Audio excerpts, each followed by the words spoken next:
Cek. Cek. Shalom Bapak Ibu Saudara sekalian. Saya undang Bapak bangkit berdiri. Mari kita masuk dalam hadiratnya. Kita mau membesarkan namanya.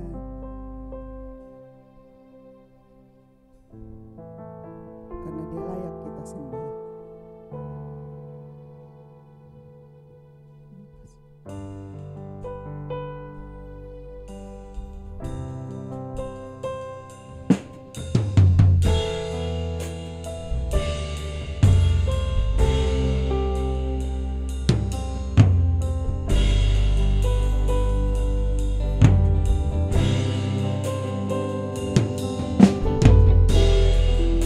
Ya Bapak, benar Bapak.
kami yang layak kami sembah, Allah kami yang layak kami tinggikan Bapa. Kami membawa bersatu hati, bersatu suara Bapa. Kami percaya Kau hadir tengah-tengah kami Bapa. Layakkan kami membawa segala pujian kami, segala sembah kami Bapa. Kami serahkan ibadah kami ke dalam tangan-Mu Bapa. Dari awal pertengahan ya akhirnya Bapa. Inilah doa kami bawa dalam satu nama Tuhan kami Yesus Kristus yang percaya katakan amin. Shalom. Apa kabarnya hari ini? Suaranya belum luar biasa. Apa kabarnya hari ini? Amin. Saya sudah melihat wajah-wajah yang penuh sukacita buat membawa puji-pujian bagi Tuhan. Amin. Karena hari ini kita mau merasakan bagaimana Tuhan memberikan kuasa bagi kita. Siap menjadi pemenang? Amin. Ku diberi kuasa.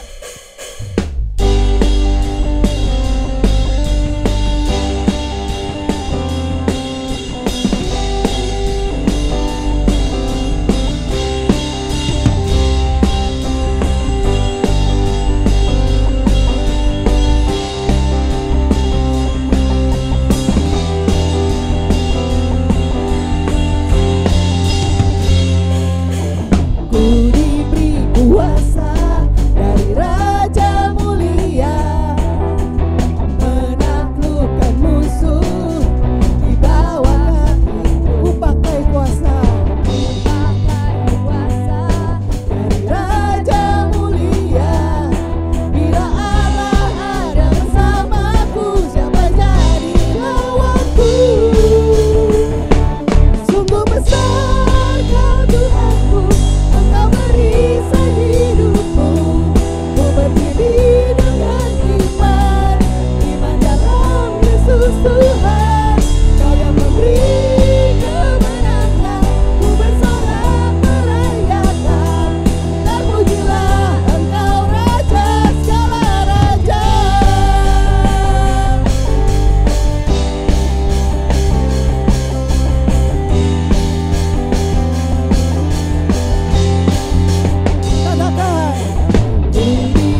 berdiri? Masih kuat memuji Tuhan? Amin.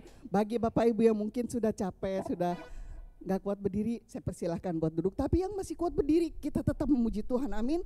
Karena Tuhan memberikan kita kekuatan untuk menang. Kaulah kuatku.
Amin. Amin. Saya persilakan Bapak Ibu buat duduk kembali. Terima kasih Bapak, terima kasih Yesus.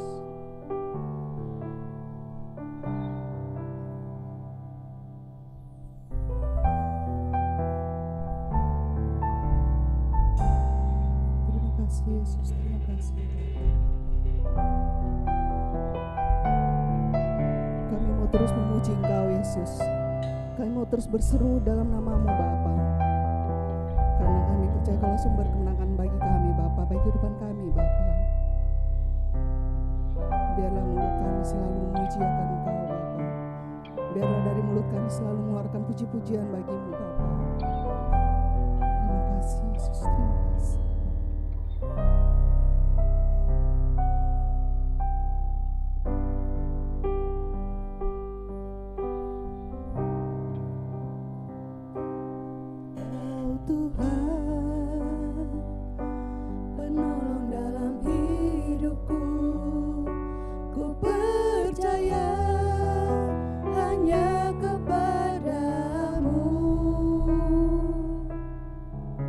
Kau pegang tanganku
kekuatan dalam hidupku, penolongku dalam kesesakan.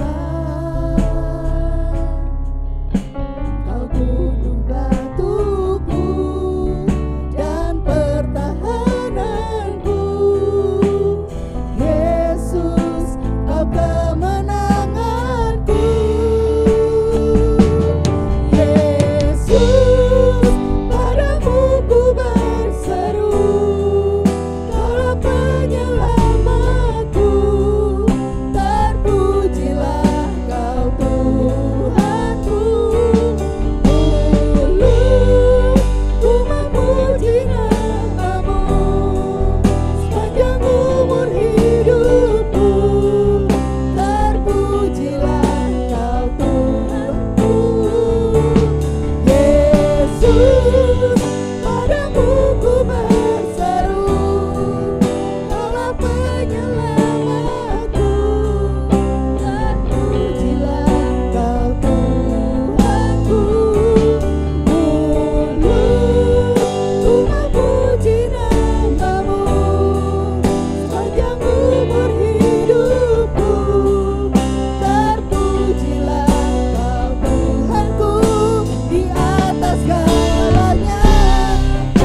Bapak, kami bersyukur Tuhan untuk pagi hari ini kami boleh bersama-sama memuji memuliakan nama-Mu Tuhan. Terima kasih Bapak, biarlah Tuhan setiap pribadi kami yang datang kepada-Mu Tuhan pada pagi hari ini, Engkau juga melawat kami Tuhan. Melawat kami dan tidak melewatkan kami Tuhan. Biarlah hati kami boleh terus tertuju kepada Engkau Tuhan. Dan Tuhan saat ini berfirmanlah kepada kami Tuhan. Biarlah setiap pribadi kami boleh menikmati curahan berkat firman-Mu Tuhan. Dan kami mau diubahkan oleh firman-Mu. Terima kasih Bapa, kami yang haus akan firman-Mu, kami datang kembali kepada-Mu Tuhan, untuk disegarkan kembali Tuhan. Dan kami tahu Tuhan, hanya firman-Mu terang bagi hidup kami. Hanya firman-Mu yang dapat menuntun setiap langkah hidup kami. Terima kasih Bapa, kami ingin sambut firman-Mu di dalam nama Tuhan kami Yesus Kristus. Semua yang antusias katakan, amin. Shalom saudara kekasih. Ya, bersyukur hari ini saya bisa berada di tempat ini dan saya diberikan tugas untuk menyampaikan materi tentang masa depan. Nah, masa depan ini semua orang mau punya masa depan yang bagus, betul? Tapi percaya nggak kalau kita semuanya punya masa depan yang bagus? Amin. Ya. Nah, seringkali masa depan yang bagus itu diidentik dengan uang yang banyak. Jadi kalau kita terlahir di sebuah rumah tangga atau keluarga yang katakan level bawah secara ekonomi, maka sepertinya anak cucu kita, keturunan kita hanya punya kesempatan yang sangat kecil untuk meraih masa depan. Karena apa? Karena orang selalu mengkaitkan itu dengan uang. Lalu kita bilang, aduh tentu saja saya nggak bisa sebagus dia masa depannya. Karena saya nggak punya uang. Ya, selalu dibilang begitu. Nah sampai kemarin saya pergi ke sebuah rumah, rumahnya baru bangun, lalu saya diundang ke sana oleh seorang teman dan kita ngobrol di sana. Ngobrol di sana, jadi istrinya bilang, aduh saya berasa bersalah sama anak saya yang ada di China katanya. Dia orang China dan ini dia married yang kedua. Jadi yang pertama sudah ada anak di sana, ya sudah gede anaknya. Terus yang baru married lagi di sini anaknya masih kecil. Dia bilang anaknya udah gede, dia berasa bersalah sama anaknya, enggak jaga dia dengan baik. Jadi sekarang anaknya kerja sebulan gaji ya 10.000 RMB. 10.000 RMB itu sekitar 20 juta. Dan dia berasa, aduh kasihan dia kerja terus begitu, bagaimana dia mau supaya anaknya bisa punya usaha. Jadi dia mau berjuang supaya kasih anaknya modal. Ya sedangkan dia udah umur 52. Nah saya bilang setiap anak punya berkatnya masing-masing. Jangan sampai udah seumur kita umur 52, kita masih pikirin gimana kasih anak kita modal. Dan bukan dengan modal saja dia bisa berhasil, dia bisa punya masa depan. Dia setengah mengerti, bingung-bingung begitu. Ya dia bilang, boleh nggak nanti saya ke tempat kamu sharing lagi? Saya bilang nggak boleh. Ya boleh banget ya, ntar kita kasih firman Tuhan. Haleluya. Nah saudara sekalian, kita semua tahu bahwa masa depan kita sungguh ada. Amin. Ya, nah judul hari ini adalah masa depan kita sungguh ada. Kenapa kita berani bilang masa depan kita sungguh ada? Apakah Bapak kita kasih kita modal yang besar? Hah? Siapa yang kasih kita keberanian untuk berkata begitu? Tuhan Yesus. Ya, kita lihat firman-Nya. Oke. Nah, ada sebuah janji Allah di dalam Amsal 23 ayat 18 ditulis begini. Kita baca sama-sama, oke? Ya. Nah, Amsal 23 ayat 18 kita lihat di depan, ini sudah dikeluarkan, ya. 1 2 3. Karena masa depan sungguh ada dan harapanmu tidak akan hilang. Nah, ini adalah janji Allah, ya. Tuhan berjanji bahwa masa depan kita sungguh ada dan harapan kita ya tidak akan hilang. Amin, Saudara? Ya. Nah karena begitu kita percaya, kita yakin. Ya. Tapi apakah karena begitu kita bisa punya dapat masa depan yang bagus? Belum tentu. Ya. Kenapa? Karena janji Allah ini seperti mobil yang sudah dipersiapkan dengan bagus, dengan baik, dengan tenaga yang besar. Dan mobil ini bukan saja mewah tapi dia juga sanggup berpacu dengan stabil di jalan. Oh mantap sekali. Ya. Nah, kita harus pikirin janji Allah seperti begini.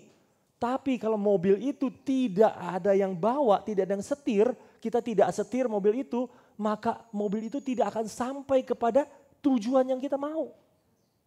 Nah, karena itu ya, mobil yang ada penumpangnya ini seperti Ibrani 6 ayat 1, ini adalah tugas kita.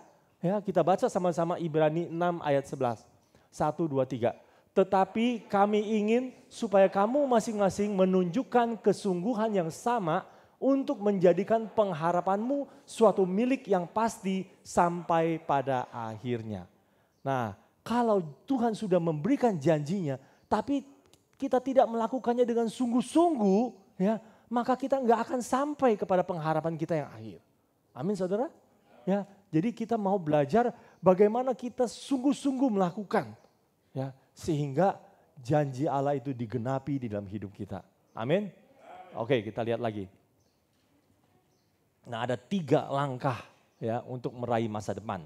Ya, 3 langkah yang hari ini kita mau belajar.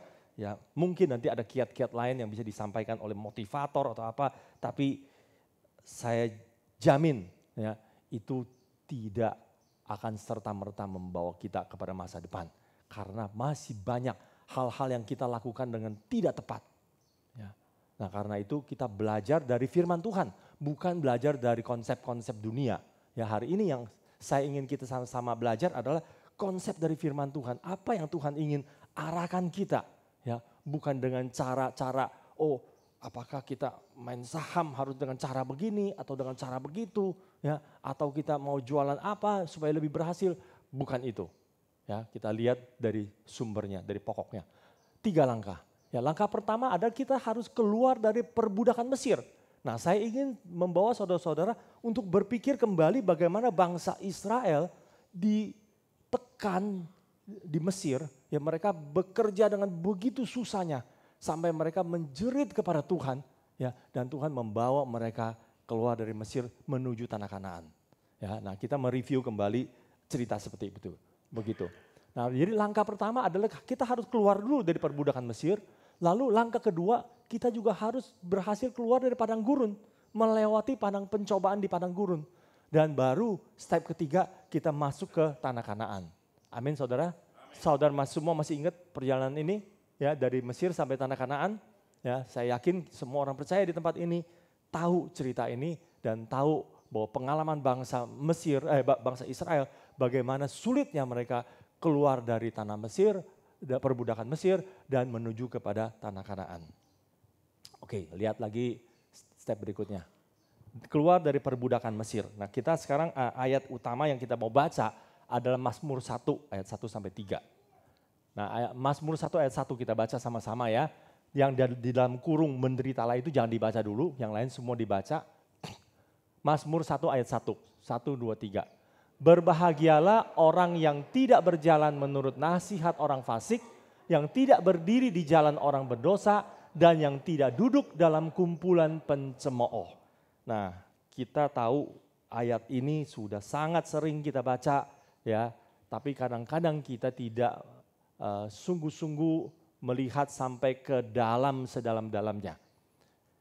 Nah, sekarang saya mau ajak saudara sekalian untuk baca dari sisi yang berlawanan, yang maknanya sama. Ya. Sekarang kita coba yang warna biru jangan dibaca, ya. Terus yang menderitalah dibaca. Ya, kita baca sama-sama ya, 1, 2, 3. Menderitalah orang yang berjalan menurut nasihat orang fasik, yang berdiri di jalan orang berdosa, dan yang duduk dalam kumpulan pencemooh. Ini maknanya sama, saudara, dengan yang pertama kali kita baca. Ya, jadi artinya yang pertama kali kita baca bisa diartikan seperti begini. Menderitalah orang yang berjalan menurut nasihat orang fasik, yang berdiri di jalan orang berdosa, dan yang duduk dalam kumpulan pencemooh. Nah, oke, saudara perhatikan warna merah. Berjalan, berdiri, duduk. Nah, di dalam ayat ini ada 3 kata yang menarik. Berjalan, berdiri, duduk. Kehidupan kita, berapa jam kita tidur? Selebihnya ngapain kita? Selain tidur, kita ngapain? Kalau nggak berjalan, berdiri, duduk, betul? Cuma 3 itu aja. Jarang kita berlari kan? Ya, sekali-kali berlari ya. Ya, kalau dikejar berlari, baik dikejar waktu maupun dikejar maling. Kita berdiri atau berlari atau dikejar polisi. Berlari, orang berlari. Tapi kalau enggak, kita pasti berjalan, berdiri atau duduk. Nah, bayangkan kalau seluruh kegiatan kita berjalan, berdiri dan duduk, ya 90% atau 95% ya, hidup kita berada bersama dengan orang fasik, bersama dengan orang berdosa, berada bersama dengan kumpulan pencemooh. Bagaimana hidup kita? Berarti kita sedang menjalani sebuah gaya hidup yang tidak sesuai dengan yang Tuhan mau. Betul saudara? Ya. Nah, mana mungkin kita bisa berhasil? Mana mungkin kita bisa meraih janji Allah kalau kita masih dalam keadaan begitu? Itu artinya kita masih menjalani gaya hidup duniawi. Orang yang terikat oleh gaya hidup duniawi akan diperbudak oleh hawa nafsu yang membinasakan. Apakah saat itu kita punya uang atau tidak punya uang? Itu urusan kedua. Orang yang punya uang pun bisa jadi hidupnya sangat sengsara. Orang yang punya uang 5 juta, penghasilan 5 juta per bulan, mungkin lebih bahagia daripada orang yang punya penghasilan 50 juta per bulan. Kenapa? Yang punya 5 juta per bulan enggak punya utang apa-apa. Yang penghasilan 50 juta per bulan, utangnya ratusan juta. Enakan mana? Ya. Enakan yang 5 juta per bulan. Kenapa? Karena dia tidak diperbudak. Tapi yang 50 juta per bulan dia diperbudak. Ini satu perumpamaan. Ya. Nah karena itu kita jangan sampai diperbudak oleh hawa nafsu dunia. Ketika kita diperbudak oleh hawa nafsu duniawi kita, ya sengsaralah kita. Berapapun penghasilan kita. Bagaimana kita bisa diperbudak? Hah? Bagaimana kita bisa diperbudak? Kan kita udah bilang, ya firman Tuhan udah bilang kan kita ini anak-anak terang, ya Tuhan selalu pelihara kita. Tapi kalau kita lihat orang punya motor bagus, kita juga mau ganti motor bagus, bayar cicilan. Terus orang punya mobil bagus, kita juga mau ganti mobil bagus, bayar lagi cicilan. Ya, nah terus punya rumah bagus, bayar lagi cicilan. Bahkan yang lebih parah lagi, kita lihat gambar berikutnya. Lebih parah lagi, ada screen berikutnya? Ya, nah ini yang 2 foto di atas adalah foto yang saya ambil langsung di tempat saat saya ada di Korea. Saat itu bersama dengan keluarga kami ada di Korea, lalu kita ke sebuah mall, Shinsegae namanya mall itu. Itu mall yang terbesar di dunia. Ya, saya ambil foto ini. Itu mallnya cukup ramai, ya. Tapi yang nggak disangka ternyata ada begitu banyak orang yang ngantri di depan toko yang menjual tas merek terkenal. Tas merek terkenal itu harganya puluhan juta sampai ratusan juta, saudara. Ya, ternyata begitu banyak orang yang ngantri di situ. Ya, kalau ngantri beli fried chicken atau beli donat itu nggak heran. Tapi ngantri beli tas yang puluhan juta sampai ratusan juta itu wow, tak terpikirkan oleh saya sebelumnya. Ya. Nah lalu saya cek lagi di internet, bagaimana sih keadaan di China, ini di Korea Selatan. Mungkin Korea Selatan rata-rata penghasilan penduduknya lebih tinggi. Ya kan? China mungkin gak gitu tinggi, saya lihat di China. Lebih gila lagi ternyata. Lebih parah lagi antriannya. Ini saya search di internet. Dan ternyata kalau saudara perhatikan muka-muka ini semua anak muda saudara. Semua yang masih muda sekali. Ya, kalau yang seumuran saya mungkin sudah ada tabungan. Ya saya bisa beli dari tabungan saya. Yang muda-muda begini, wow. Gaji mereka sebulan, katakan yang tadi contoh yang teman saya itu anaknya sebulan 20 juta gajinya. Dia mau beli tas yang 100 juta. Bagaimana caranya? Cicilan, saudara. Cicilan lagi. Saudara juga bisa antri di situ beli, bisa nggak? Bisa. Ya, cicilan online ada. Ya mungkin beli di situ juga bisa gesek pakai kartu kredit. dan bisa cicil lewat kartu kredit bayar. Ya, akhirnya apa? Akhirnya kita diperbudak untuk bayar cicilan itu. Amin saudara. Ya. Nah begitu juga orang yang tidak mampu beli rumah lalu memaksakan diri beli rumah itu dengan cicilan yang harus dibayar kepada bank selama 10 tahun atau 15 tahun. Ya. Nah berarti kita cari uang, penghasilan kita habis ya 50% atau lebih untuk bayar cicilan. Nah itulah, dengan cara begitulah kita terus diperbudak oleh hawa nafsu kita. Nah mari saudara, keluar dari perbudakan Mesir. Jangan terus berada dalam kondisi begitu. Ketika kita terus berada dalam kondisi begitu, mana mungkin kita ada masa depan. Ya, karena itu bangsa Israel menjerit kepada Tuhan. Hari ini, apakah kita sadar bahwa kita berada dalam perbudakan? Kalau kita sadar, kita berada dalam, bukan masalah kita berada dalam perbudakan atau tidak. Masalah kita sadar atau tidak. Kalau kita sadar, mari menjeritlah kepada Tuhan. Untuk keluar dari situ. Ya, kita berhasil keluar dari tanah Mesir. Ya, kita sudah berhasil melewati langkah pertama. Amin saudara. Ya, mau keluar dari tanah Mesir? Amin. Oke. Kita lihat berikutnya. Nah, setelah keluar dari tanah Mesir, bangsa Israel dibawa oleh Tuhan, enggak pleng langsung naik bus pariwisata menuju ke tanah Kanaan. Enggak begitu. Kalau kita pergi jalan-jalan ke Mesir, ke Israel bisa. Ya, dari Mesir kita tinggal naik bus masuk tanah Kanaan sebentar aja. Ya. Nah, tapi Tuhan bawa bangsa Mesir lewatin padang gurun. Ya, yang begitu banyak tantangannya. Ya, yang begitu banyak tantangannya. Kalau nggak hati-hati di padang gurun bisa mati di situ. Ya. Nah, oke, kita baca Mazmur 1 ayat 2 ya. Mazmur 1 ayat 2 yang merahnya jangan dibaca. Ya, merahnya jangan dibaca. Kita baca ya, 1, 2, 3.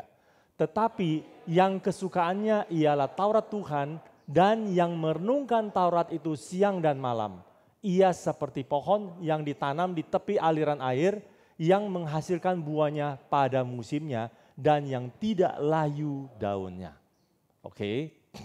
Nah, ini juga maknanya sama dengan lawan katanya. Ya, kita coba baca yang termasuk yang merahnya ya, supaya lebih jelas. Mazmur 1 ayat 2. Tetapi menjalani gaya hidup yang sesekali kesukaannya ialah Taurat Tuhan dan yang sesekali merenungkan Taurat itu siang dan malam, ia seperti pohon yang ditanam tidak di tepi aliran air dan yang tidak menghasilkan buahnya pada musimnya dan yang tidak layu daunnya. Daunnya nggak layu, tapi buahnya nggak ada. Hah, saudara, buahnya nggak ada. Kenapa? Karena kita cuma sesekali kesukaannya ialah Taurat Tuhan. Bukan kita nggak suka Taurat Tuhan, kita suka, tapi sesekali. Ya, baca Alkitabnya sesekali. Ya, kepikir firman Tuhannya cuma sesekali. Enggak selalu kepikir, enggak selalu ketemu masalah firman langsung muncul di kepala. Nah, itu persis seperti pohon yang ditanam tidak di tepi aliran air. Nah, ketika pohon itu tidak ditanamnya, enggak di tepi aliran air, artinya apa? Artinya akan datang musim panas yang tidak terduga sehingga pohon itu tidak mendapat asupan air lalu mati. Jadi bangsa Israel menemui dua problem besar. Ya. Satu problem besar adalah bahwa mereka tidak konsisten. Mereka tidak konsisten melakukan perintah Tuhan. Yang kedua, problem mereka adalah mereka tidak siap menghadapi tantangan. Ketika tantangan datang, ya, mereka tidak siap. Ingat gak waktu mereka kehausan, gak ada air minum. Ya, mereka gak siap hadapi tantangan itu. Mereka teriak-teriak sama Tuhan.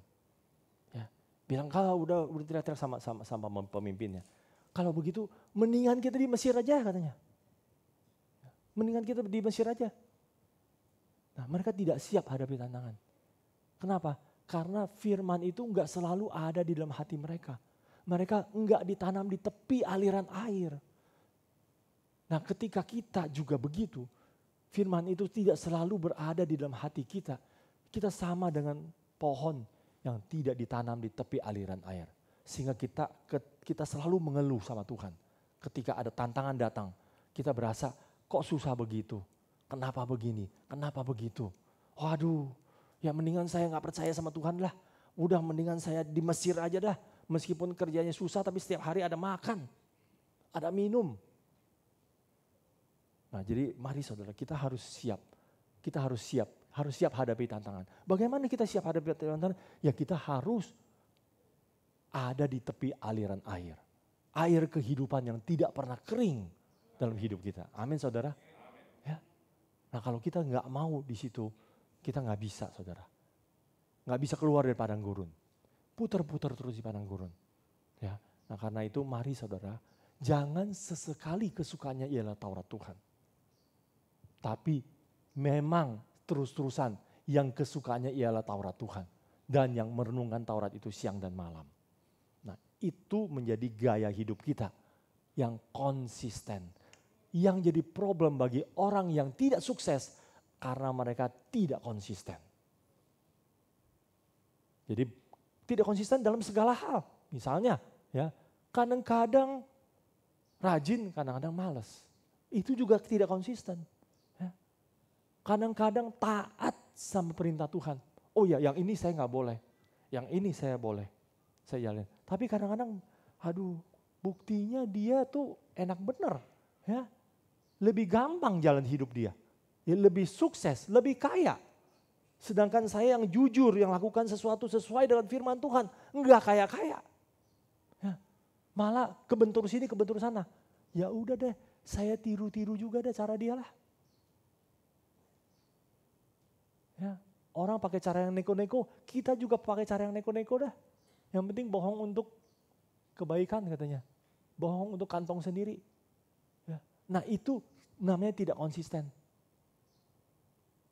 Ketika kita tidak konsisten, itu artinya apa?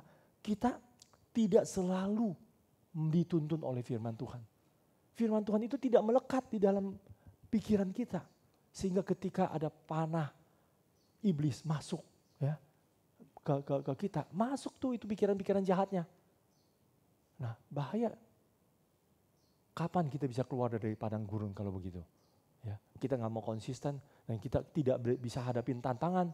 Ya, maka kita akan persis sama seperti bangsa Israel yang putar-putar 40 tahun di padang gurun. Hari ini jangan berpikir itu bukan saya. Hari ini coba kita lihat pada diri kita sendiri. Apakah kita juga sudah putar-putar 40 tahun? Mungkin sudah.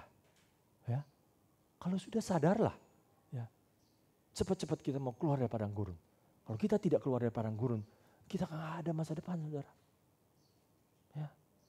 Meskipun Tuhan bilang masa depan itu sungguh ada. Tapi di mana? Kita nggak lihat masa depan itu. Karena kita terus putar-putar di situ, terus putar-putar di situ, nggak keluar-keluar. Ya, kita nggak bisa keluar dari situ. Ya, problemnya bukan apa-apa, padahal perjalanannya itu dekat. Ya. Nah problemnya hanya karena kita tidak konsisten. Dan kita tidak mau ya, rajin belajar firman Tuhan. Bagaimana bisa firman itu selalu keluar dalam pikiran kita? Caranya cuma satu, gak ada yang lain. Ya. Yang kesukaannya ialah Taurat Tuhan. Kalau kita tidak menjadikan firman itu adalah kesukaan kita, ya, gak bisa saudara. Kalau itu cuma jadi kewajiban daripada Pak Gembala yang kasih ke kita, ya, tugas. Oh itu harus baca firman setiap hari. Ya. Harus selalu rajin baca firman. Kalau itu dianggap cuma sebagai tugas, bukan sebagai sesuatu kesukaan, ya nggak nyampe-nyampe saudara. Percayalah ngomongan saya. Meskipun kita udah baca Alkitab, ya bulak-balik satu buku baca 10 kali dalam hidup kita nggak akan keluar saudara. Karena itu tidak jadi kesukaan. Kalau tidak jadi kesukaan, maka firman itu tidak melekat di dalam otak kita. Tidak melekat di dalam pikiran kita. Maka ide-ide yang brilian tidak muncul dalam hidup kita. Semua ide-ide brilian itu bisa muncul dalam kehidupan saya, ya, sebagai seorang pebisnis, ya, yang saya sudah keluar dari padang gurun, ya, itu semua muncul terkait dengan firman Tuhan, saudara.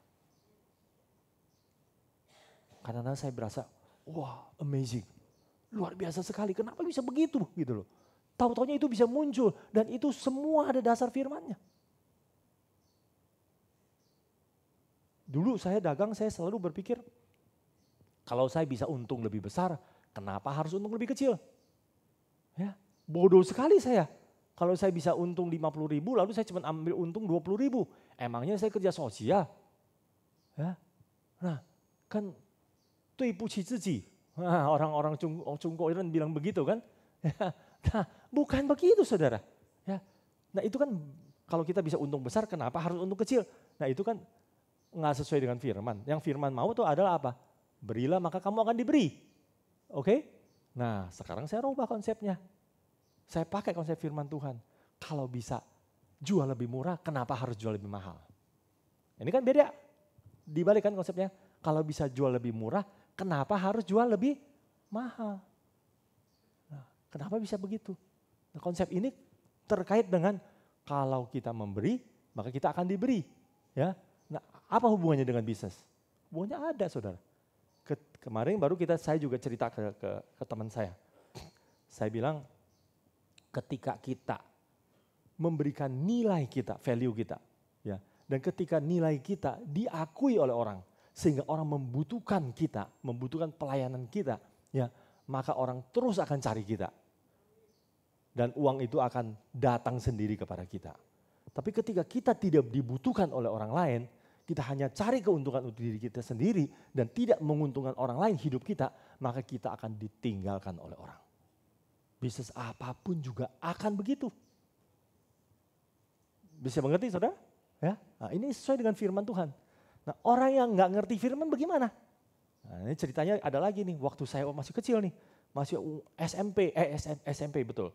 Saya kerja di perusahaan bapak saya. Saya disuruh bawa sepeda setiap hari ke importir untuk ambil barang spare part mobil, pakai sepeda, saudara. Ya, meskipun nggak terlalu jauh jaraknya, pakai sepeda, dan barangnya diikat di belakang lebih tinggi dari kepala saya, setiap hari begitu. Lalu suatu hari saya ngobrol dengan encek-encek yang udah tua, ya, itu bosnya perusahaan itu. Dia bilang, hei sini anak muda, encek ajarin cara dagang ya, you dengerin apa yang W ngomong katanya. Dia bilang satu pepatah pakai bahasa Mandarin, dia bilang, pen xiao li ta, li pu ta. Pen ta li xiao li pu xiao. Ini ada yang bisa Mandarin di sini, mungkin bisa ngerti dikit. Artinya apa? Pen itu modal, xiao itu kecil, ta itu besar. Ya. Modal kecil, untung besar. Sesungguhnya itu tidak besar. Modal besar, untung kecil, sesungguhnya itu tidak kecil. Waduh, saya bingung, kok bisa begitu? Ini orang bodoh atau apa? Ya, nggak ngerti matematik. Matematik saya di rapot 10 angkanya. Ya. Tapi ternyata matematik dia berbeda. Katanya ketika modal kita kecil, kita untungnya besar, profit margin kita besar, tapi orang lain ambilnya sedikit. Jadi secara keseluruhan, untung kita kecil, sedikit, nggak banyak. Per unitnya untungnya gede, tapi jumlah unitnya kecil sedikit. Jadi kita untungnya nggak bisa banyak. Yang bisa banyak adalah modal kita gede, ya, profit marginnya per unitnya kecil, dan itu bisa diambil oleh banyak sekali orang, ya, sehingga secara keseluruhannya untung kita jadi besar. Mereka nggak ngerti firman Tuhan, tapi mereka ngerti bagaimana kebutuhan orang, bagaimana kebutuhan masyarakat, bagaimana kebutuhan market. Dan ini nggak akan lari dari teori kebenaran. Ya. Nah, saudara sekalian, ketika hidup kita tidak menguntungkan orang lain, maka nggak mungkin terjadi orang lain berusaha berbondong-bondong datang untuk menguntungkan diri kita sendiri. Amin, saudara. Ya, jadi jangan berpikir salah pakai firman Tuhan misalnya. Oh ya kan Tuhan berjanji katanya, kekayaan bangsa-bangsa lain akan dicurahkan ke kita. Ya. Nah, jangan salah pakai firman. Kalau itu kita pikir itu langsung kita nggak mau tahu apa-apa, cuman kita aminkan itu saja, ya itu error kita. Ya salah kita. Oke, Saudara? Ya, jadi mari jadilah kita seseorang yang memang selalu membawa berkat bagi banyak orang. Ketika orang mengakui nilai kita, mengakui keberadaan kita, ya berguna untuk mereka, maka berkat itu akan datang terus kepada kita. Amin. Oke, kita lihat terus. Kalau enggak nanti enggak keburu. Oke, sekarang kita udah mau masuk tanah Kanaan. Ceritanya kita udah keluar nih ya, udah berhasil keluar dari padang gurun. Goodbye padang gurun. Nah, masuk tanah Kanaan ini kita baca Mazmur 1 ayat 3 ya. 1, 2, 3. Apa saja yang diperbuatnya berhasil. Itu artinya juga hal kecil yang diperbuatnya berhasil. Hal sedang yang diperbuatnya berhasil dan hal besar yang diperbuatnya berhasil. Oke. Nah, sekarang masalahnya adalah siapa juga mau ambil yang ketiga dong, hal besar yang diperbuatnya berhasil, betul? Ya. Tapi tidak semua orang ya bisa melakukan hal besar. Ini juga terkait dengan talent yang dikasihkan kepada kita, yang diberikan kepada kita. Ada orang yang bisa jadi presiden, tapi kalau ketika semua orang atau bukan semua orang lah, ketika terlalu banyak orang mau jadi presiden, ya dunia ini akan kacau. Rebutan, setiap hari urusan politik, ya nggak kelar-kelar. Nah, semua orang mau ada di atas, ya. Kalau kita lihat ini struktur daripada masyarakat kita kan segitiga seperti begitu kan. Ya semua orang mau di atas, tapi tidak semua orang bisa duduk di posisi atas. Yang punya kemampuan memimpin orang yang lebih banyak, tentu saja dia lebih bijak, lebih pinter, ya, punya pengetahuan yang lebih banyak. Tapi nggak semua orang bisa begitu. Nah, oke, ketika tidak semua orang bisa begitu, bagaimana? Kita bisa terjebak dengan kondisi yang kita iri kepada orang lain yang melakukan hal besar, sedangkan kita cuma melakukan hal sedang atau hal kecil. Ketika kita iri kepada orang itu, kita juga akan gagal dalam hidup kita, saudara. Saya salut sama hamba yang diberikan oleh tuannya 2 talenta. Saudara ingat ada yang dikasih 1 talenta, ada yang dikasih 2 talenta, ada yang dikasih 5 talenta, betul? Ya. Nah kita selalu cuman mata kita tertuju kepada yang 1 talenta. Karena dia nggak benar. Ya. Karena dia tidak menggunakan talentanya dengan baik. Ya. Tapi kita tidak melihat kepada yang 2 talenta dan 5 talenta. Kita berpikir sama aja. Nggak sama, saudara. Yang 1 talenta kenapa dia kuburin talentanya? Ya, itu juga ada sebabnya. Dia melihat kenapa teman gue dikasih 2 talenta, dikasih 5 talenta, gue cuma 1. Iri hati membuat dia ya marah sama Tuhannya. Jangan sampai iri hati membuat kita marah sama Tuhan.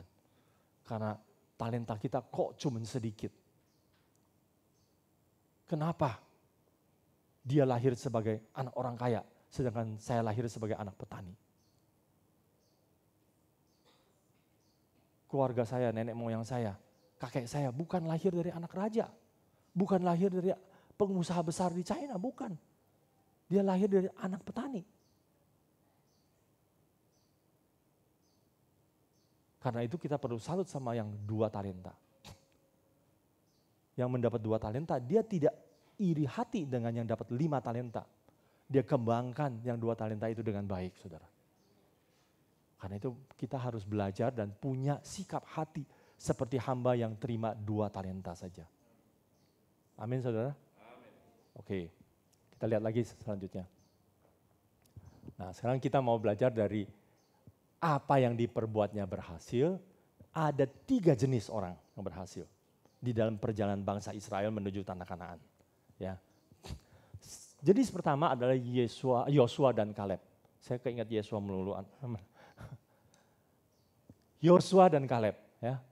Yosua dan Kaleb itu berhasil menempati tanah Kanaan dari generasi pertama bangsa Israel yang keluar dari Mesir.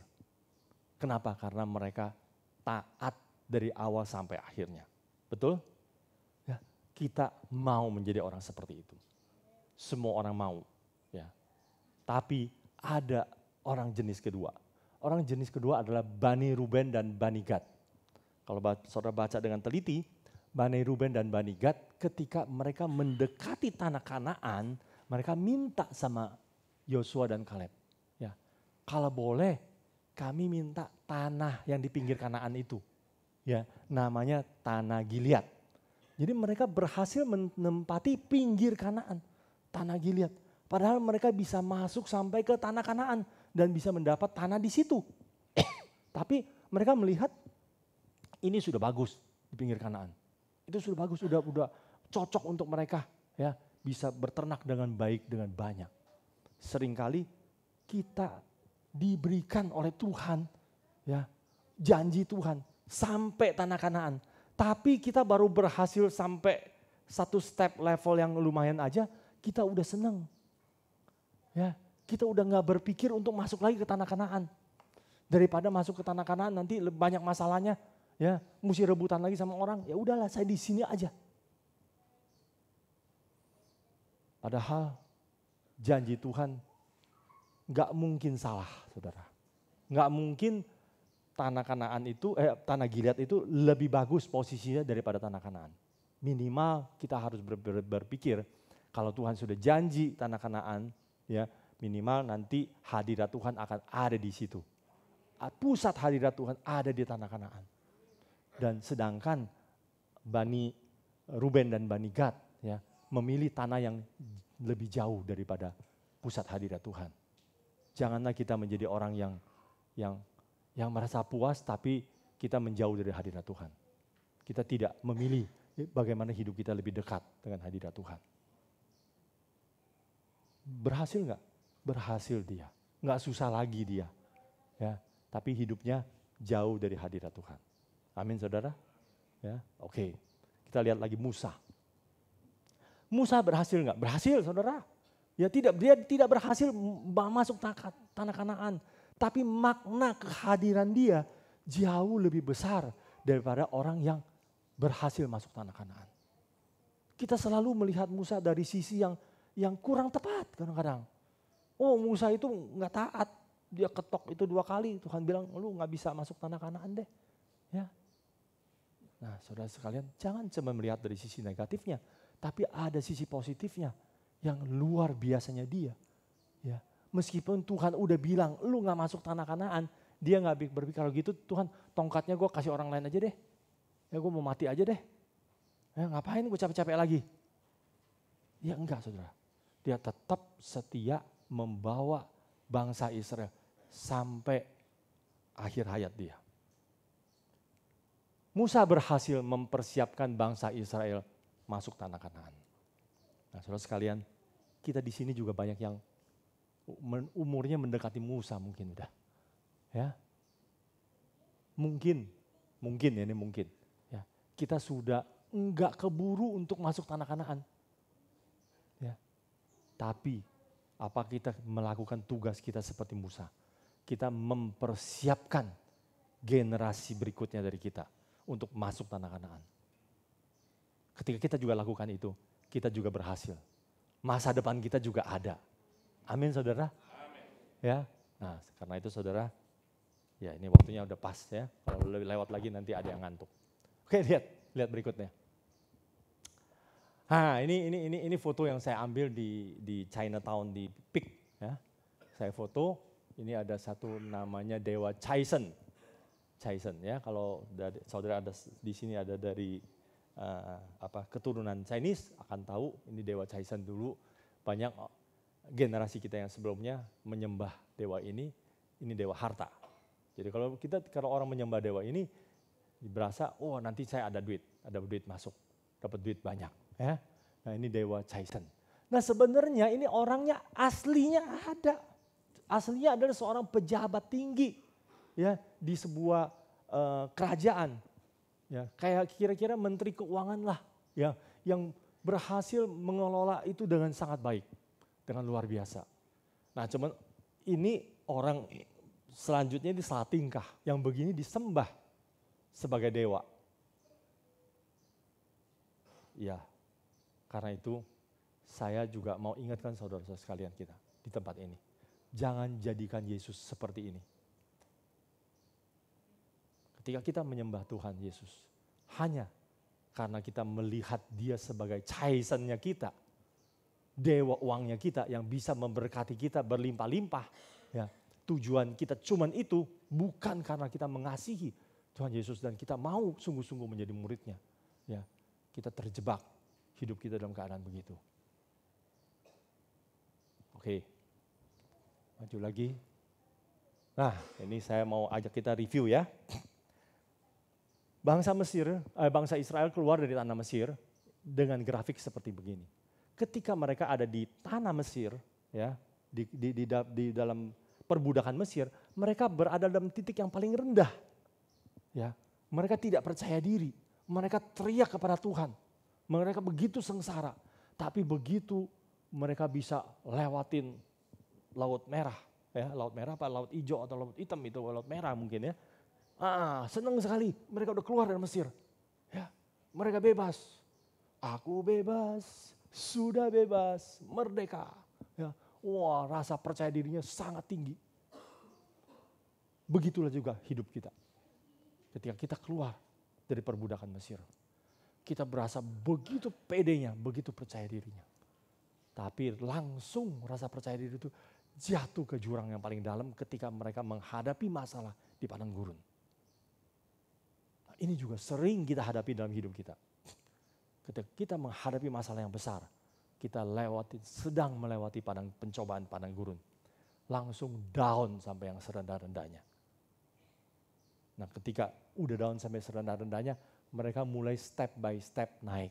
Karena Tuhan menuntun tangan bangsa Israel. Ya, supaya mereka bisa sampai ke tanah Kanaan sesuai dengan janji Tuhan. Oke. Nah, jadi rasa percaya diri mereka terus naik lagi. Ya, naik sampai mereka mendekati tanah Kanaan, mereka sudah lihat, oh iya, itu tanah perjanjian. Udah dekat sekali. Ya. Nah, mereka berusaha untuk masuk. Ya, mereka akan percaya diri lagi, akan naik terus. Sama seperti kita. Ya, kita juga begitu. Ya, tapi ya itu, ketika kita sudah mencapai hampir di puncak, udah sampai pinggir Kanaan, ya, jangan terkecoh. Jangan cepat-cepat merasa puas. Seperti Bani Ruben, ya, dan Bani Gad yang berasa, wah udahlah saya ambil tanah Gilead saja. Gak perlu sampai tanah Kanaan. Mari kita punya hati yang teguh, yang sungguh-sungguh melihat pengharapan itu menjadi sesuatu yang pasti yang kita terima. Amin. Oke, pemain musik bisa balik kembali.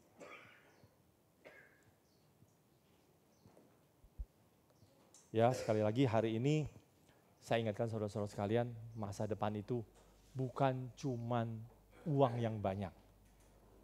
Bukan cuma uang yang banyak. Tapi bagaimana hidup kita berkenan kepada Tuhan, menyenangkan hati Tuhan, dan juga boleh menjadi berkat sehingga value kita diakui oleh orang lain. Amin, saudara. Sekali lagi saya berterima kasih kepada Bapak Gembala di tempat ini, Pak Edi Junaidi, yang meskipun perjuangan dia di Sinode GPKDI belum membuahkan hasil yang sangat bagus, ya, tapi dia sudah berfungsi sebagai Musa untuk menuntun GPKDI menuju kepada tanah perjanjian Tuhan. Dia sudah membuat sistem yang bagus, menetapkan value-value yang bagus, nilai-nilai Kompas. Belajarlah kepada beliau, contohlah kepada dia. Berikan penghargaan yang memang selayaknya diberikan kepada Musa. Bukan hanya melihat kelemahannya saja. Haleluya. Saya serahkan kepada Pak Edi untuk memimpin kita di dalam doa.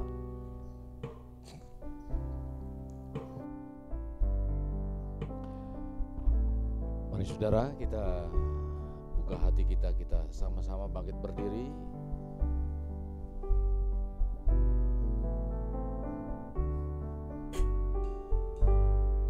Saya yakin dan percaya semua ingin meraih masa depan dengan baik. Masa depan dengan baik bukan berarti dipenuhi dengan harta kekayaan saja, tetapi hati yang dipenuhi mengasihi Tuhan.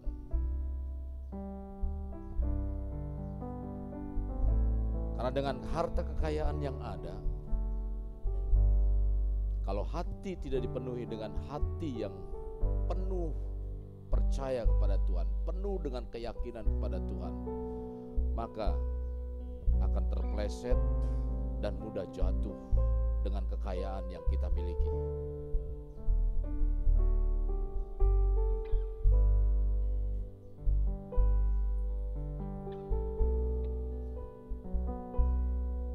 Mari saudara, sebelum kita mengakhiri ibadah kita, kita puji Dia, kita sembah Dia dengan segenap hati kita.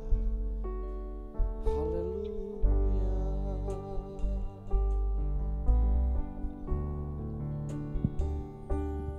Aku mengasihi Engkau Yesus Dengan segenap hatiku, aku mengasihi Engkau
Tuhan Kau dengar apa yang menjadi kebutuhan anak-anak-Mu.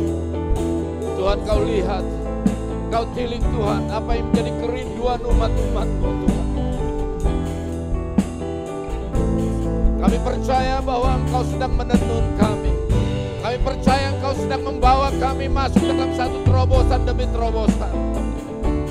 Tapi biarlah Tuhan ketika kami sampai memasuki itu Tuhan, ketika kami menerima terobosan dalam kehidupan kami Tuhan, biarlah hati kami tetap di dalam Engkau.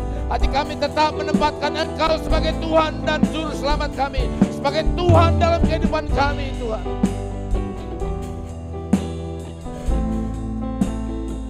Supaya kami tidak mudah diperdaya dengan kekuatan dan kuasa daripada dunia ini. Ila zaman ini yang menghantui setiap kehidupan orang-orang, biarlah kami tetap menempatkan Tuhan sebagai Tuhan dalam kehidupan kami. Terima kasih Tuhan Yesus buat kebenaran firman-Mu. Terima kasih. Berkati hamba-Mu yang sudah menyampaikan kebenaran firman-Mu. Berikan hikmat marifat daripada Tuhan. Dan berkati usaha pekerjaan dan keluarganya juga Tuhan Yesus. Cucunya Tuhan Kau berkati Tuhan. Terima kasih Tuhan Yesus. Terima kasih. Ini doa kami. Kami alaskan dalam nama Tuhan kami Yesus kami berdoa. Amin. Silakan sudah duduk. Saya ucapkan terima kasih kepada Pak Silas. Pak Silas ini seorang pengusaha importir, tapi dia hatinya untuk Tuhan. Saya tahu, makanya dia undang di sini. Kalau hatinya nggak untuk Tuhan, saya nggak undang. Apa yang disampaikan tadi mengenai saya itu terlalu besar, saudara. Jadi nggak ada apa-apanya. Saya masih istilahnya orang bilang mungkin sampai 10, saya paling juga 1 mungkin ya. Jadi nggak ada apa-apanya dibandingkan dengan teman-teman yang lain di organisasi. Jadi saudara jangan pikir ntar waduh Om Edi gini-gini, nggak ada apa-apanya saya. Untuk bisa membawa saudara lebih maju di dalam kerohanian, bulan Agustus nanti kita ada namanya pelajaran Alkitab online gratis. Tapi ada gratis, kalau memang untuk biaya-biaya yang lain nanti kita akan bicarakan. Bulan Agustus kita ada sekolah Alkitab online gratis seminggu 2 kali. Jadi saudara kalau mau mengikuti nanti bisa daftar ke Pak David, karena Pak David sebagai salah satunya adalah penyelenggara dan juga dosen. Pendeta David ini sudah MTH saudara, tapi diam-diam aja kan dia nggak sombong. Sekolah di mana Pak David? Nggak perlu tahu, yang penting hasilnya. Nah, itu saja yang saya ingin sampaikan. Lalu yang terakhir saya ingin sampaikan bahwa teman-teman saudara yang lain juga, entah yang sakit, entah yang punya masalah, tanggal 30 bulan ini kita adakan penyegaran rohani. Tanggal 30 Juli kita adakan penyegaran rohani yang diadakan pada pukul 5 sore atau 17. Nanti setelah itu kita akan, setelah dipuaskan dengan firman Tuhan, karena minggu kelima kita juga ada mau juga dipuaskan dengan makanan jasmaninya. Jadi ada makan-makan juga saudara. Jadi mari hadiri ibadah itu, bawa saudara-saudara atau teman-teman yang rindu ingin jamahan Tuhan. Kita hadir di tanggal 30 bulan ini. Saya rasa itu saja pengumuman dari saya. Mari untuk mengakhiri, sekali lagi saya undang saudara bangkit berdiri. Katakan terima kasih Yesus, terima kasih. Terima kasih Yesus. Terima kasih Yesus. Puji syukur hanya bagimu, ya Allahku, ya Tuhanku. Terima kasih Yesus. Terima kasih Yesus. Puji syukur hanya bagimu. Terima kasih Yesus. Sekali lagi kita katakan terima kasih dengan segenap hati kita. Terima kasih. Kami bersyukur Tuhan. Terima kasih buat apa yang Tuhan sudah kerjakan lewat kebenaran firman. Biarlah umat-Mu menebus kebenaran. Puji syukur hanya bagimu, ya Dalam Allahku, kebenaran firman-Mu. ya Tuhanku. Terima kasih Yesus. Terima kasih Yesus. Puji syukur hanya bagimu. Terima kasih Yesus. Puji syukur hanya bagimu. Terima kasih Yesus. Puji syukur hanya bagimu. Terima kasih Yesus.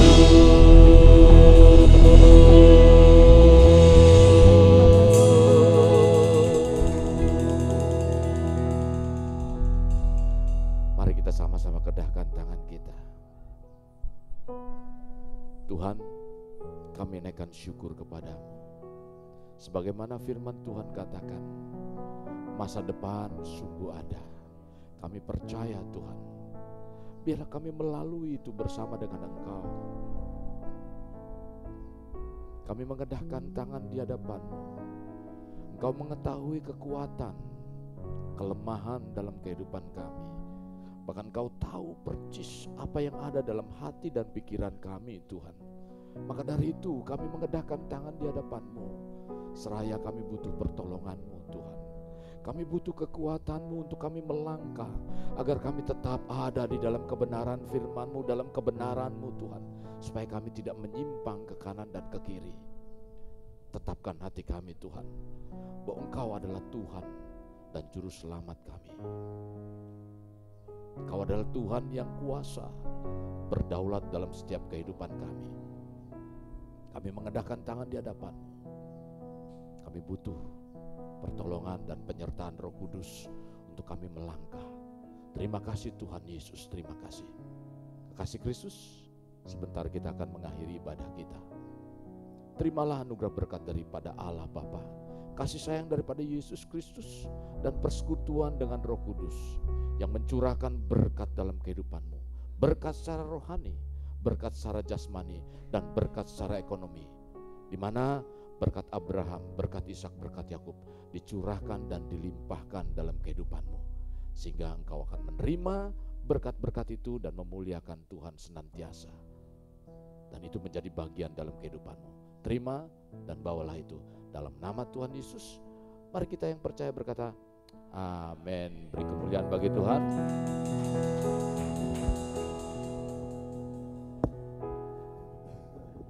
Bapak Ibu, saya mau mengingatkan kembali, jangan lupa yang mau menabung kembali, maksudnya buat acara kita nanti akhir tahun bisa menghubungi Ibu Sandi ya, Ibu Vivi Sandi atau Ibu Vivi Ook. Terima kasih, selamat pulang, Tuhan Yesus memberkati, selamat hari Minggu.